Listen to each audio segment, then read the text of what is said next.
Deep in the thick, unforgiving brush of the jungle, a massive Bengal tiger locks eyes with a solitary, unsuspecting goat. In any normal ecological calculus, this ends one way. The predator strikes, and the goat becomes a meal. But the tiger freezes. He flinches.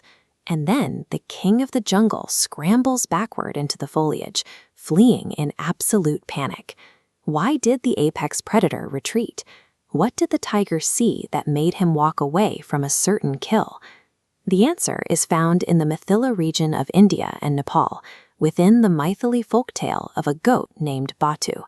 Batu's journey illustrates how the perception of threat can be more powerful than a physical one. Before he was turning back tigers, Batu was a standard, helpless kid, small, soft, and entirely vulnerable. His life changed at 4 months old. He was slated to be sold to a butcher and sacrificed for the local Durga Puja festival. Knowing the stakes, his mother gave him an urgent directive: run deep into the forest immediately or face the butcher's block tomorrow. Batu faced a harsh choice. He had to pick the dangerous uncertainty of the wild over the guaranteed death at home. He chose the wild. He spent the next 3 years alone in the wilderness. Surviving in that environment hardened him. He grew massive, developing a thick beard and long horns that jutted sharply from his skull. Through sheer survival, Batu shed the physical profile of prey. He looked rugged and entirely alien to the standard jungle hierarchy. Which brings us back to the moment Batu wandered into a new stretch of forest and walked directly into a Bengal tiger. Internally, Batu is terrified, but the tiger sees a muscular, bearded creature standing exactly where a frightened animal should be fleeing. Unsure of how to process this anomaly, the tiger attempts to reassert dominance, demanding to know who this creature is and where he came from. If Batu runs, the tiger's chase instinct takes over, so he stands perfectly, immovably still. Batu answers in a confident, rhythmic poem.